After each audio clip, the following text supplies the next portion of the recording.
नमस्कार दोस्तों, मैं हूं आपका दोस्त मनीष और आप देख रहे हैं एडुको क्लासेस को।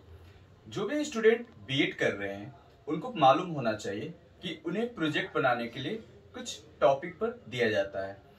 तो आज उस प्रोजेक्ट के बारे में हम डिस्कस करेंगे। प्रोजेक्ट आखिर क्यों लिखना होता है, प्रोजेक्ट होता क्या है। तो चाहे कोई भी यूनिवर्सिटी हो, कुछ ना कुछ प्रोजेक्ट दिया जाता है। ठीक है, तो जो मैं बात कर रहा हूँ, पाटलिपुत्रा यूनिवर्सिटी ने आपको रिपोर्ट राइटिंग के लिए आपको लिखने के लिए प्रोवाइड की है, लिखने के लिए दिया गया है, एक टास्क दिया गया है, प्रोजेक्ट दिया गया है। तो उसमें आपको करना क्या होगा।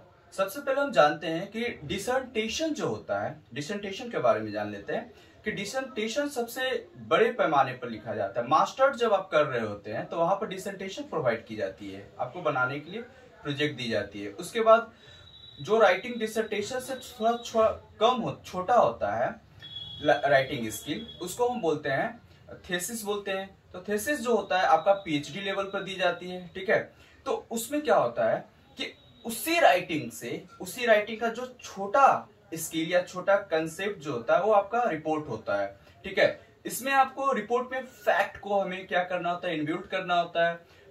रिपोर्ट में हमें उन सारे इंफॉर्मेशन को गैदर करनी होती है जो जरूरत होती है। ज्यादा आपको लेंदी नहीं करना है। आप ज्यादा से ज्यादा 15, 20, 25 यानी हार्डली 30 पेज तक आप लिख सकते हैं। 30 चलेगा, 30-35 तक चल जाएगा। ठीक है, उससे ज्यादा नहीं करेंगे क्योंकि देखने में भी थोड़ा अच्छा होना चाहिए, अट्रैक्टिव होना चाहिए। तो आप A4 साइज का पेज ले सकते हैं।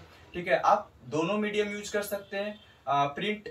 प्रिंट करवा सकते हैं आप, लैपटॉप, डेस्कटॉप जो भी पर आप बनाकर क्या कर सकते हैं, उसको प्रिंट आउट कर सकते हैं A4 साइज में, उसको डेकोरेटिव कर सकते हैं, कलरफुल पेज डाल सकते हैं, या फिर हैंड रिटेन को भी आप यूज कर सकते हैं। कोई पेज को आप अच्छे से डेकोरेटिव करके आप उसको बना सकते हैं। तो मैं आपको यहाँ बताऊंगा एक टॉपिक लेकर, जिसमें आपको मैं बताऊंगा प्रेमचंद के बारे में। तो उनका एक टॉपिक हम लेंगे। पिछला वीडियो में मैंने आपको एक प्रोजेक्ट बताया था, रिपोर्ट बताया था, जो गीतांजलि पर बताया था। अगर आप भाइयों ने उस चीजों को नहीं देखा है तो आप मेरे डिस्क्रिप्शन बॉक्स में जाएंगे, वहां पर मैंने लिंक दे रखा है, वहां से वो पीडीएफ आप डाउनलोड कर सकते हैं और देख सकते हैं, एक आइडिया ले सकते हैं, एक रिव्यू आप ले सकते हैं कि कैसे एक रिपोर्ट लिखी जाती है और उस रिपोर्ट से आप खुद भी कैसे बनाएंगे। ठीक है, तो यहाँ पर हम बात करेंगे प्रेमचंद के बारे में। तो प्रेमचंद का एक टॉपिक मैंने आपको लिया है। ऐसा तो बहुत सारा टॉपिक हो सकता है, लेकिन प्रेमचंद का जो टॉपिक लिया है मैंने, वो आपका पहले आप क्या करेंगे, ये चलो मान लेते हैं कि ये आपका फ्रंट पेज है, कवर पेज जिसको बोलते हैं। ठीक है, आपका A4 साइज का ये फ्रंट पेज है, इसको आप काफी डेकोरेटिव कर सकते हैं अट्रैक्टिव बनाने के लिए। ठीक है, तो इसमें पहला जो आपका होगा, आपका टाइटल नेम होगा। पहला क्या होगा, आप जो टॉपिक, जो रिपोर्ट आप बना रहे हैं उससे रिलेटेड आपका टाइटल नेम होना चाहिए। टाइटल नेम में जैसे मैंने यहां पर लिया the social realism in the novels of Premchand. हमारे समाज में क्या क्या, समाज में जो सोशल रियलिज्म मतलब सच्चाई क्या है, समाज में क्या क्या घटित होती है, वो सारे सीनरी को इसके बाद हम बताते हैं। ठीक है, तो ये टॉपिक का नाम है आपका social realism in the novels of Premchand. उसके बाद आप टाइटल लिख लेंगे, उसके जस्ट नीचे लोगो डालेंगे यूनिवर्सिटी का, जिस यूनिवर्सिटी से आप बीएड कर रहे हैं उसका आप लोगो होना चाहिए। देन आप यहाँ पर report submitted to the department of bachelor of education. ठीक है, आप बीएड का स्टूडेंट है तो बैचलर ऑफ एजुकेशन, ठीक है, या फिर कोई भी और अदर डिपार्टमेंट है, department of English, department of Hindi, इस तरीके से आप लिख सकते हैं। ठीक है, उसके बाद कॉलेज, जिस कॉलेज से आप कोर्स कर रहे हैं बीएड का, उस कॉलेज का नाम लिख दीजिए। देन कॉलेज का लोगो जो होता है वहां पुट कर दीजिए। पिछले वीडियो में भी ये सारा बताया है। ठीक है, यूनिवर्सिटी का नाम डाल दीजिए। उसके बाद सेशन, आपका जो सेशन है बीएड का, चलिए मान लेते हैं कि 21-23 है, तो 21-23 ये डाल दीजिए। उसके बाद सबमिटेड, जिसके द्वारा यह रिपोर्ट बनाई गई है, उसका नाम डाल दीजिए। यूनिवर्सिटी का रोल नंबर इंपॉर्टेंट होता है, यहाँ डालना होगा।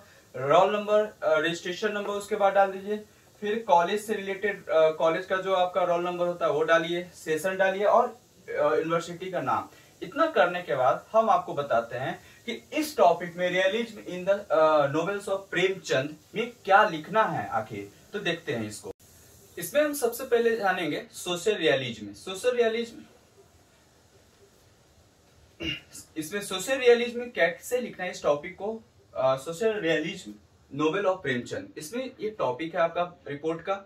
इसमें लिखना क्या है, आपको करना क्या होगा, तो सबसे पहले जैसे मैंने पिछला वीडियो में भी आपको डिस्कस किया था, बताया था, एक्सप्लेन किया था, तो आज भी मैं वो चीज को बताने जा रहा हूँ। इसमें क्या है कि सबसे पहले आप एक एक्नॉलेजमेंट लिखेंगे, ठीक है, बिहाफ ऑफ द प्रोफेसर, जो भी जिसके गाइडलाइन में आपने बनाया है ये रिपोर्ट, उनसे जो भी कुछ आइडिया लिया है उनका नाम हम लिखेंगे, अपनी फैमिली मेंबर्स का एक्नॉलेजमेंट में नाम मेंशन किया जाता है, ठीक है। उसके बाद आपका कंटेंट में जैसे ये सारा कंटेंट है आपका कंटेंट, सेकंड जो पेज होगा एक्नॉलेजमेंट जो होगा एक पेज में होगा, ठीक है। सेकंड जो होगा कंटेंट होगा, उस कंटेंट में क्या आप लिख रहे हैं, जैसे चैप्टर फर्स्ट अगर, ठीक है, तो चैप्टर फर्स्ट में आपको क्या करना है, बायोग्राफी, जैसे किसका बायोग्राफी, आप ऑथर का बायोग्राफी, राइटर का बायोग्राफी लिखेंगे।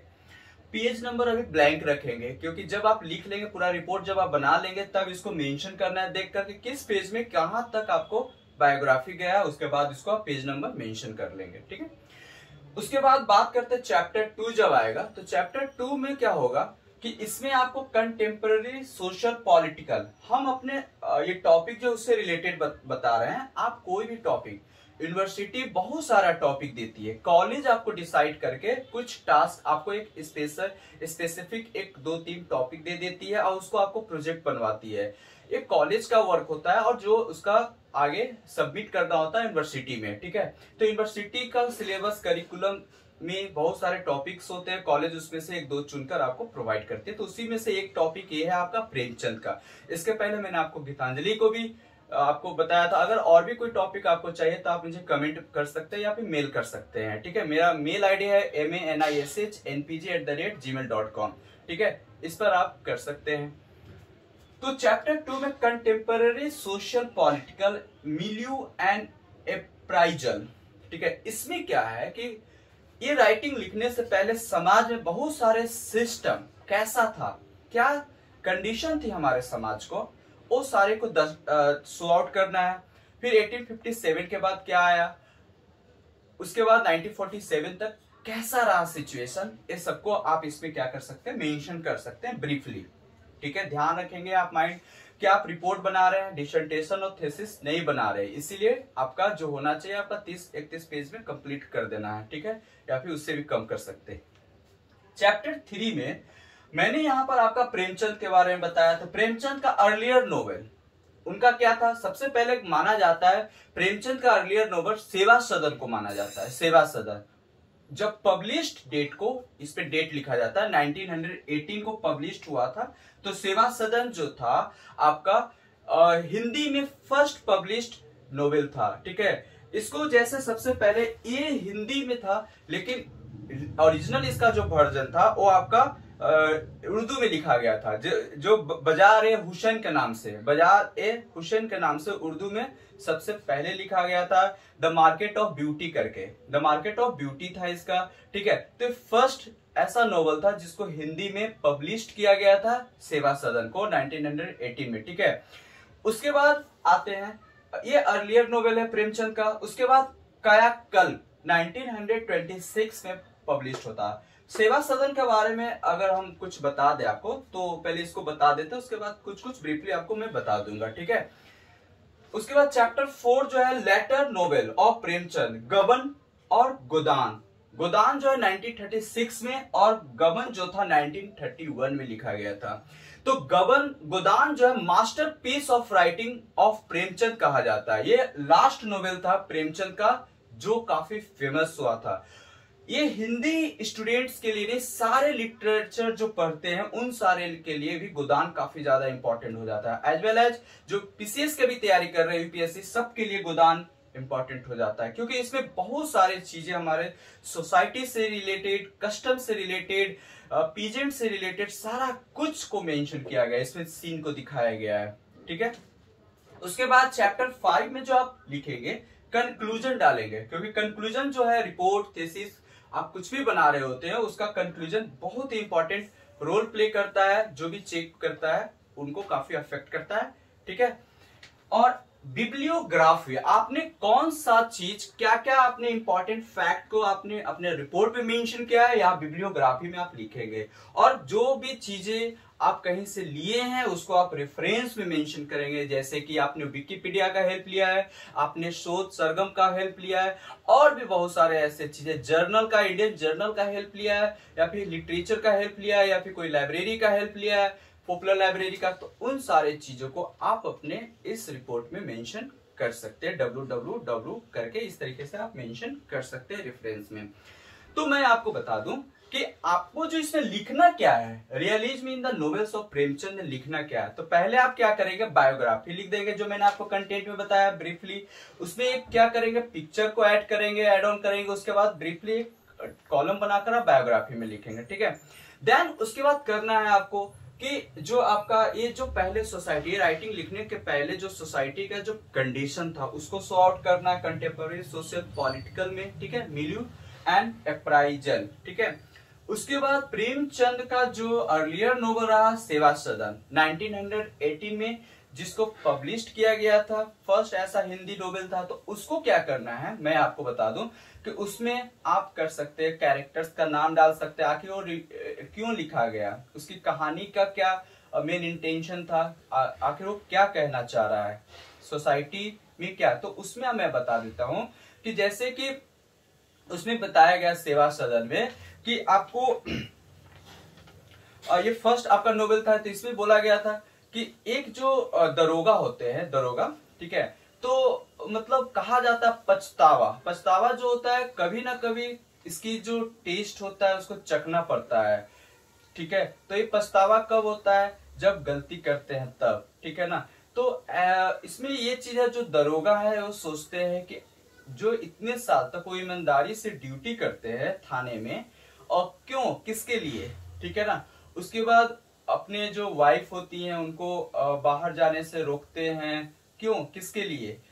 फिर उसके बाद ये दरोगा जो इतनी ईमानदारी से ड्यूटी करते हैं, कभी भी अपने लाइफ में वो घूस नहीं लेते हैं, ठीक है, लेकिन उनके बदले में उनको क्या मिला, ये सारे चीजें स्टोरी को इसमें क्या किया गया है, प्रस्तुत किया गया है सेवा सदन में, ठीक है ना। आप नाम ही में लिखा है सेवा सदन। तो इस तरीके से आप कायाकल्प में क्या है कि कायाकल्प में दिखाया गया है एक जो मतलब प्रोटैगनिस्ट रहता है चक्रधर, उस जो अपना बिलव्ड मतलब अपनी प्रेमिका मनोरमा उसकी रहती है, उससे शादी होता है। शादी करने के बाद जब शादी करता है तो उसके बाद उसको बहुत ज्यादा मतलब कर्ज हो जाता है। तो कर्ज होने के बाद उसको चुकाना होता है। फिर उसके बाद उसकी बीवी की गहने क्या हो जाते हैं, चोरी हो जाते हैं।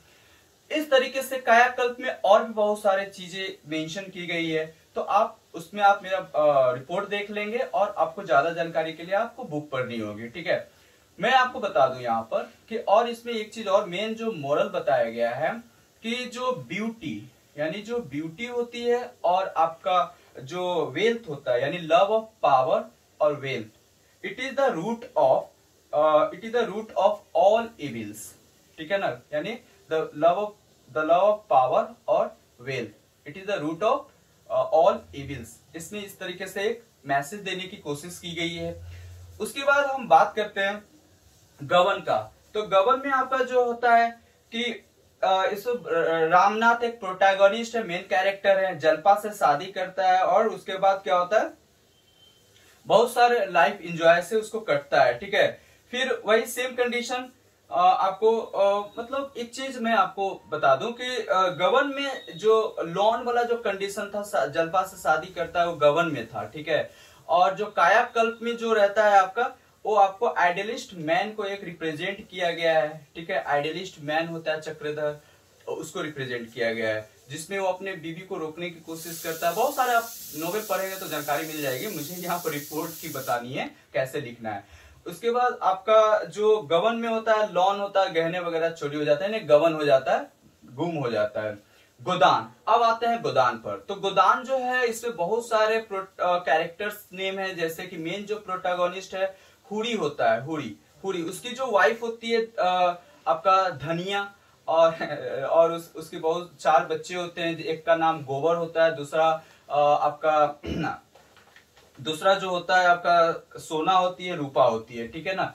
तो उसमें और भी बहुत सारे कैरेक्टर्स हैं, हरिया है, ठीक है ना, फिर आपका मिर्जा है, फिर मिताली है, इस तरीके से बहुत सारे कैरेक्टर्स हैं। जब आप गोदान पढ़ेंगे तो एक गोदान भी बोला जाता है और गोदान भी बोला जाता है, आप जो भी प्रोनाउंसिएशन कर लें चलेगा, ठीक है ना। तो गोदान या गोदान बोलिए, दोनों में से कोई चलेगा, ठीक है। तो उसमें क्या है कि गोदान जो है प्रेमचंद का मास्टरपीस बोला जाता है, इसलिए क्योंकि इसमें आपका सोशल कस्टम को ब्रीफली बताया गया है।